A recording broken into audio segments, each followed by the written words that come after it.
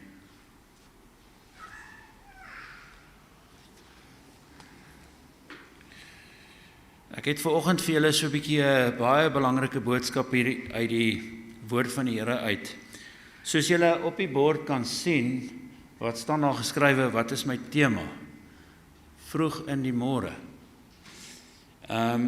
Net gister het die Heilige Gees het op my hart neergelê om daarna te kyk. Wat is die eerste belangrikste ding om te doen vroeg in die môre? Die belangrikste ding ooit. Wie kan vir my sê? Ja, Dirk? Amen. Ja, nee, ek stem 100% saam. Dit is die heel eerste belangrikste ding. En Jesus self was vir ons 'n voorbeeld. Kom ons kyk na wat sê Matteus, Matteus nie, Markus 1 vers 35. En vroeg in die môre, nog diep in die nag, het hy opgestaan en uitgegaan en na 'n eensame plek vertrek en daar gaan bid. Dit is die belangrikste ding. Jesus het selfs deur die nag gebid en ons as kinders van die Here is dit die belangrikste ding om te doen, is om tyd te spandeer met die Here, veral in die oggend. Want ons weet, ons almal het, meeste van ons hier werk, ons het dagtake om te doen, baie van ons moet al vroeg by ons werke wees, en wat die eerste prioriteit is, voordat jy werk toe gaan, moet jy ten minste 'n uur vroeër opstaan, of 2 ure vroeër opstaan, of 'n halfuur vroeër opstaan, en daardie tyd met die Here spandeer. Ek kan getuig op my eie lewe, dit is wat ek nou doen vir die afgelope, ek sal sê vir die afgelope 5 jaar, wat dit is my eerste prioriteit in die oggende is gebed. Ek het altyd in die oggende vroeg opgestaan en na die gimnasium toe gegaan, en dan doen ek maar my gebedstyd op pad soontoe, van die gimnasium af op pad huis toe, gou 5 minute voor werk. Ek probeer dit maar inpas op 'n manier, op 'n way. En toe eendag het die Heilige Gees aan my geopenbaar, dit werk nie so nie. Die eerste ding, die eerste prioriteit is Jesus in die oggende vroeg. Jy weet, en dit het my so lekker begin raak. Julle kan vir Cathy vra, dit is die eerste ding as ek opstaan. Jy weet, voordat ek breakfast eet, dan gaan ek in my gebedskamer in. Ek het 'n mooi gebedskamer daar by ons.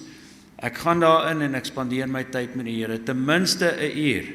Jy weet, dit was op 'n stadium 'n halfuur, maar dit het al 'n uur geword. So ek stel my wekker, ek kan nie wag om in die oggende op te staan nie, want ek wil bitter graag tyd met die Here spandeer.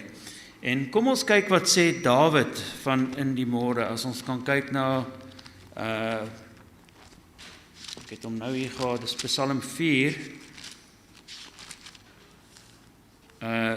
is Psalm hoofstuk 5, vers 2 tot 4. O Here, luister na my woorde, let op my versigtinge, gee ag op die stem van my hulpgeroep, my koning en my God, want tot U bid ek. Nou luister mooi wat sê vers 4. In die môre, Here, sal U my stem hoor. In die môre sal ek dit aan U voorlê en afwag. Dawid herhaal dit 2 keer en sê in die môre. So dit beteken vroeg in die oggend, in die môre, spandeer tyd saam met die Here, want jy gaan besig raak in jou dag dalk. Jy weet, ek is selfs 'n besigheidsman op die dorp. There's an Jy experience weet, that ek took werk place fisies met my hande, ons werk met in work. rekenaars, ons moet kliënte help wat inkom. Jy weet, ek is besig deur die dag. Partykeer is dit so besig, jy kry nie eers kans om ietsie te eet deur die dag. experience. So, jy's besig in die dag. So, daarom is jou gebedstyd baie belangrik in die oggend. Dis ook belangrik om deur die dag te bid. As ons kan kyk wat sê Paulus, hy sê bid altyd deur. Jy weet, bid sonder ophou. Ons kry dit daarso in 1 Tessalonisense 5 vers 16 tot 20. Hy sê blus die gees nie uit nie, bid sonder ophou. En dan kry ons in Jesaja 6 vers 8 sê die Here ons moet elke môre vir diens by hom aanmeld. So ons staan in die diens van die Here en wat belangrik is, ons moet elke oggend by die Here aanmeld vir diens. En hoe maak ons seker dat ons dit reg doen wanneer ons in ons gebedskamers in die oggende is? Baie keer het jy die vraag, maar bid ek reg, doen ek dit reg, spandeer ek my tyd reg saam met die Here? Die goeie nuus is, jy kry dit in Romeine 8 vers 26. Hy sê dat die Heilige Gees self tree vir ons in uit onuitspreeklike sigtinge deur gebed. So in baie gevalle voel jy wil net 'n rustigheid hê in die oggende saam met die Here. Jy wil net sit in sy teenwoordigheid. Jy hoef nie noodwendig elke oggend die gebed dieselfde te hou, laat dit vir jou naderhand jy weet, soos 'n ritueel word nie. Dit moet in die salwing van die Heilige Gees wees. En baie oggende gaan jy sit en jy gaan net stil wees vir daardie uur in die teenwoordigheid van die Here. En dit is wanneer die Heilige Gees kom en dit is wanneer die Heilige Gees deur jou begin spreek en deur jou begin praat. So met ander woorde, die Heilige Gees tree vir jou in gebed by God die Vader. Dis hoekom Jesus gesê het, ek gee vir julle die Heilige Gees. En ek sien ons tyd hardloop bietjie uit. Ek gaan net gou net vinnig Matteus 6 vers 9 tot 13 net noem. Jesus gee vir ons 'n modelgebed en dit is die Onse Vader gebed. Nou, om net vinnig aan u te verduidelik, Matteus 6 vers 9 tot 13, daar's 5 verse, vers 9, 10, 11, 12 en 13. Wat so mooi is daar, Jesus breek daai gebed op. By vers 9 sê hy, laat u naam geheilig word. Onse Vader wat in die hemel is, laat u naam geheilig word. So in die eerste plek, wanneer jy begin bid, wanneer jy dit sê, wanneer jy Jesus se modelgebed gebruik, dan staan jy bietjie stil by daai een punt. En dan heilig jy die Here se naam. Jy kan by psalms oopmaak, jy kan psalms lees, jy kan Psalm 100 lees, waar Dawid spesifiek gesê het, juig voor die Here. So, spandeer tyd op daai een punt, en jy kan tot, as jy jou gebed 'n uur lank wil maak, of 2 ure lank wil maak, kan jy omtrent maklik 20 minute net tyd spandeer om die Here se naam te loof en te prys, en om sy naam groot te maak. Dan vers 10, sê hy, laat u koninkryk kom. Met ander woorde, in die tweede plek, fokus op die Here, fokus op God die Vader, fokus op dit wat in die hemel aangaan. Laat u koninkryk kom. Moenie aan aardse behoeftes onmiddellik dink wanneer jy begin bid nie. Jy weet, soek die koninkryk van die hemele. En dan die derde punt is vers 11, dan kan jy vra, gee ons vandag ons daaglikse brood. Jy weet, hy weet al reeds wat ons nodig het nog voordat ons vra, maar ons kan dan uitbrei en sê, Here, voorsien vir ons vandag, ons het dit nodig, ons het bietjie finansies nodig, ons het ons daaglikse behoeftes nodig. En dan kyk ons na die vierde punt, is vergifnisbelydenis. Vergewe ons skulde, sodat ons, net soos ons ook ons skuldenaars vergewe. So, bely jou sonde, as jy ietsie verkeerd gedoen het, bely dit voor die Here. As iemand teenoor jou gesondig het, dan vra jy ook vergifnis en jy spreek daardie persoon vry. Want as ons nie vryspreek nie, as ons nie vergewe nie, kan ons hemelse Vader ons ook nie vergewe nie. En dan kyk ons gou na die laaste punt nommer 5 vers 13. Lei ons nie in versoeking nie, maar verlos ons van die bose, want aan U behoort die koninkryk, die krag, die heerlikheid tot in alle ewigheid. So jy moet fisies bid dat die Here Jesus jou van die bose moet bewaar. Baie belangrike punt is Efesiërs 6 vers 10 tot 18, die volle wapenrusting van God. Trek dit aan wanneer jy bid. Noem spesifiek die helm van verlossing, julle ken dit, die borsplaat van geregtigheid, skoene van bereidwilligheid vir die evangelie, die swaard, die woord, die skild, die gordel van die waarheid. Noem dit en sê, beskerm my met die wapenrusting en verlos my, sodat die bose nie 'n houvas op my mag hê nie, want ons worstelstryd is nie teen vlees en bloed nie, maar teen die bose magte, teen die bose geeste in die lig. Dis baie belangrik om ons elke dag te bewapen, want as jy 'n kind van God is, as jy 'n bidder is en jy is in die evangelie sendingveld besig, is jy in 'n geestelike oorlog, want die vyand skiet sy pyle, hy het ook sy wapens hoe hy jou wil aanval. En daarom is dit belangrik om ons te bewapen met God se volle wapenrusting. Baie dankie, dit is die boodskap vandag. Ek vra net dat ons die oë sluit. Heilige Vader, ons sê vir U baie dankie, Here, vir hierdie kort kragtige boodskap hier wat U vanoggend gespreek het. Here, dis nie ek wat vanoggend hierdie boodskap vir die mense gebring het nie, maar dit is die Heilige Gees.